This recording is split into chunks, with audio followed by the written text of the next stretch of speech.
Hi everyone, I'm Pamela Collins, a 32-year-old interior designer based in Chicago, known for my modern minimalist designs. I first met him at a luxury property showing. Mark Anderson, with his perfect smile and tailored suits, was everything I thought I wanted. He was a successful real estate developer who could charm anyone in the room. I've never felt this way about anyone before. "Pamela, you're different from all the rest," he would say, melting my heart during our whirlwind 6-month romance. God, I was so naive. The red flags were there from day one after our wedding, but love truly makes you blind. His ex-wife, Margaret, was always around, always had some emergency that needed Mark's immediate attention. "Baby, she's just going through a rough time. You know how messy divorces can be," he'd reassure me every single time he rushed to her aid. "Pamela, darling, that centerpiece arrangement is interesting." Margaret always had such an eye for these things. My mother-in-law, Amanda, quipped during our first family dinner, never missing a chance to compare me to Margaret, always with that fake smile plastered on her face. "Don't take it personally," Rachel, Mark's sister, would say. "Mom's just old-fashioned." Later, I would learn Rachel had been feeding Margaret information about every aspect of my life.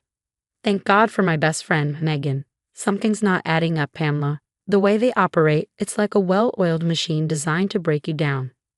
Megan, being a private investigator, noticed things others missed. Mark still has joint accounts with Margaret. "That's not normal for divorced couples," she pointed out, her words echoing in my head when I discovered their shared credit cards. Family gatherings were the worst. Amanda would host these elaborate dinners where Margaret was always invited. "She's still family," they'd say.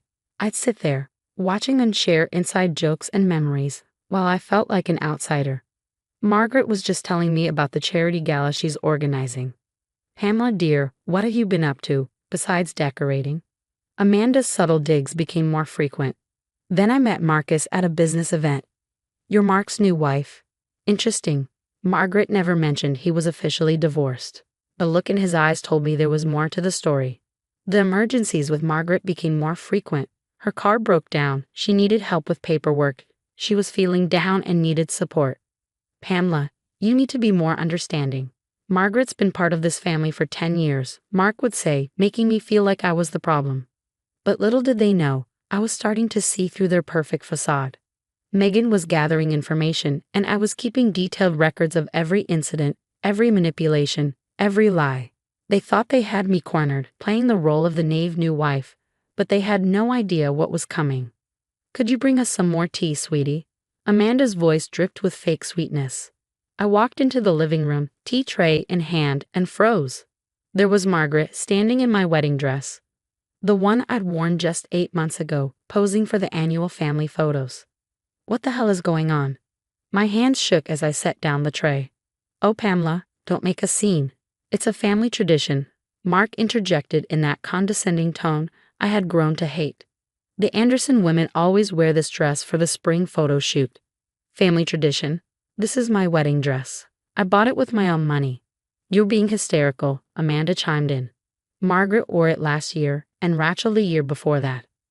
"Last year? You weren't even divorced then." The room went silent. Rachel quickly grabbed her phone, probably texting Margaret updates about my meltdown. That night, I couldn't sleep. While Mark was showering, I checked our joint accounts. Something wasn't adding up. $5,000 to VA Interior Consulting every month. Margaret didn't even work in interior design. "Hey Em, what's wrong?" "You look like you've seen a ghost." Megan's voice was concerned when I met her for coffee the next day. "I need you to look into something. Mark has been making regular payments to a company I've never heard of." "Already on it. And Pamela, there's something else. His business dealings are sketchy. Like really sketchy." That evening, Mark's phone buzzed while he was in the shower. A message from Margaret popped up. "Miss you, baby. Thanks for handling the dress situation. Your wife's face was priceless." My hands trembled as I scrolled through their conversation. Dinner dates, hotel meetings, joint bank accounts. "Pamela, huh? You seem stressed lately. Perhaps this business of yours is too much to handle." Amanda's comment at Sunday dinner made Rachel snicker. "I'm just worried about her," Rachel said later, hugging me. "You know you can tell me anything." The same Rachel who had been forwarding my private texts to Margaret. I discovered credit card statements in Mark's office, Margaret's shopping sprees, spa treatments, even her rent, all paid for by my husband. Marriage is about trust, Pamela. Why are you going through my things? Mark caught me with the statements. Trust? Like paying your ex-wife's bills behind my back. She's going through a rough patch. You're making something out of nothing. Nothing. Like the hotel charges on your card when you were supposedly at business meetings. You're paranoid. This is exactly what happened with your last relationship. You always create problems where there aren't any. He was trying to make me doubt myself. But I wasn't that naive anymore. I've been documenting everything, the secret payments, the manipulative texts, the gaslighting. You should be grateful, Amanda said at yet another family dinner. Mark is such a caring man, helping Margaret through hard times. Most wives would appreciate such compassion. I smiled and played along, letting them think they were winning. But with every revelation, with every lie exposed, their perfect little world was on the brink of collapse. Megan's investigation was uncovering more dirt than I had ever imagined. They had no idea what was coming. You're not going to believe what I found, Megan said, spreading documents across her office desk. Those luxury developments Mark brags about, they're all shell companies. He's been taking investors' money and funneling it through fake construction projects. My hands trembled as I sifted through the paperwork, bank statements, wire transfers, fake contracts, all pointing to millions in fraud. But wait, there's more. Megan continued, pulling out another file. I found their divorce records, or should I say, the lack thereof. Pamela, Mark, and Margaret never legally divorced. Their paperwork was never filed. The room started spinning. So my marriage is technically invalid? They're still legally married. A sudden knock at the door made us both jump. It was Marcus, Margaret's ex. I've been trying to find the right time to tell you this, he said, settling into a chair. Margaret's been planning this for months. She never wanted the divorce. This whole thing, getting close to your family, playing the victim, it's all been a scheme to get back into the Anderson fortune. The Anderson fortune might not exist much longer. Megan interjected, pulling up more documents. Mark has been embezzling from Amanda's family trust. Millions transferred to offshore accounts, and guess who's been helping him? Rachel. Her signature is all over the paperwork. My sister-in-law wasn't just a spy, she was neck-deep in the fraud. The property sale in Dubai, Marcus added. That was their big play. They convinced Amanda to invest her entire trust fund.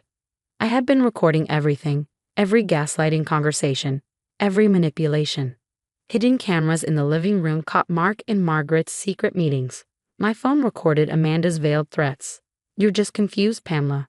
Maybe you need to see someone of these paranoid delusions. And then Mark's voice played back from another recording. We need to get you out first, Megan insisted. I've already contacted my bank. We can move your assets to new accounts they can't access. That night, I quietly packed a go bag while Mark was at yet another business meeting. The hidden camera in our bedroom had caught him and Margaret there just last week. Everything's ready, I whispered to Megan on the phone.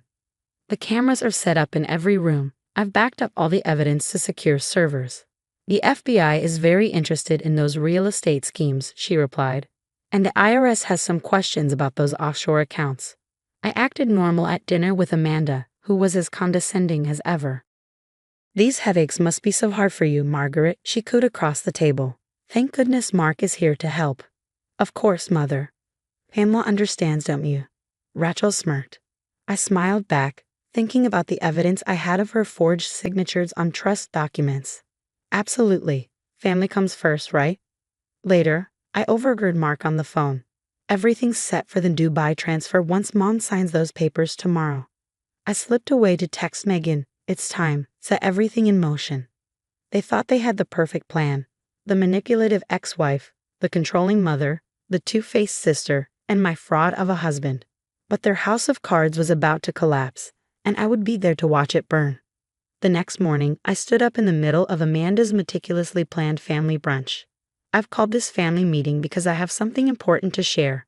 I stood at the head of Amanda's grand mahogany dining table, my hands steady for the first time in months. The whole family was there. Mark, Margaret, Amanda, and Rachel, all wearing their usual smug expressions.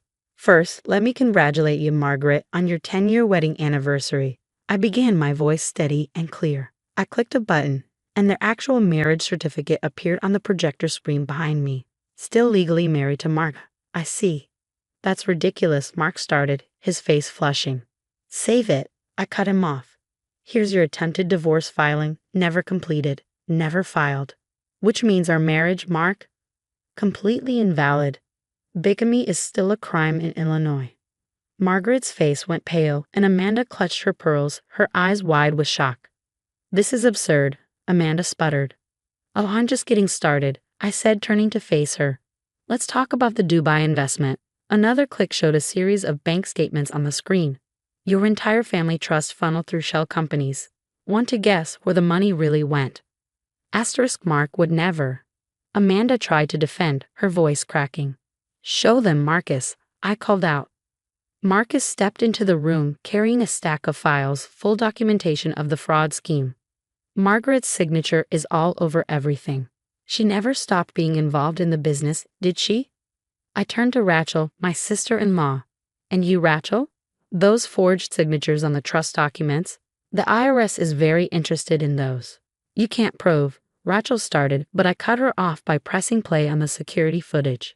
The room filled with the sound of Rachel and Mark discussing the fraud in explicit detail, followed by Victoria admitting to the marriage scam. Amanda's own daughter stealing from her accounts. The FBI is outside, I announced as sirens wailed in the distance. They're very interested in your real estate schemes, Mark. And the IRS is too. Pamela, honey, we can work this out, Mark said, trying to approach me. Like you worked out stealing my identity for business loans? That's federal fraud, by the way. Everything happened fast after that. The FBI stormed in, handcuffing Mark and Margaret. Rachel broke down, confessing on the spot, while Amanda fainted as soon as she saw the real numbers showing her emptied accounts. 1 year later, I'm sipping champagne in my newly expanded design studio. My company, Phoenix Designs, just landed a contract with the Ritz-Carlton chain. The irony? I'm redesigning the same hotels Mark lost in the fraud investigation. Mark is now serving 15 years for multiple fraud charges. Margaret is facing separate charges for bigamy and investment fraud. Their mugshots make quite a splash in the society pages. Rachel lost her job at the investment firm and was barred from the industry. Last I heard, she's working retail. Amanda? She had to sell her mansion after losing everything to Mark's schemes. Now she's living in a modest condo, a far cry from her previous luxury lifestyle. As for me, I just made Forbes' 40 Under 40 list. My story of surviving fraud and building a successful business caught Hollywood's attention, and there's even talk of a movie deal. Sometimes I drive past Amanda's old mansion, now owned by a tech billionaire who hired me to redesign it. I think about that day I served tea while Margaret wore my wedding dress. They thought they were breaking me. Instead, they made me unstoppable. The best revenge isn't just success. It's watching karma deliver the justice they never thought would come. What would you have done if you caught your spouse's ex wearing your wedding dress? Would you have walked away quietly like I initially did, or confronted them immediately? And do you think I was right to gather evidence first, or should I have exposed their schemes sooner?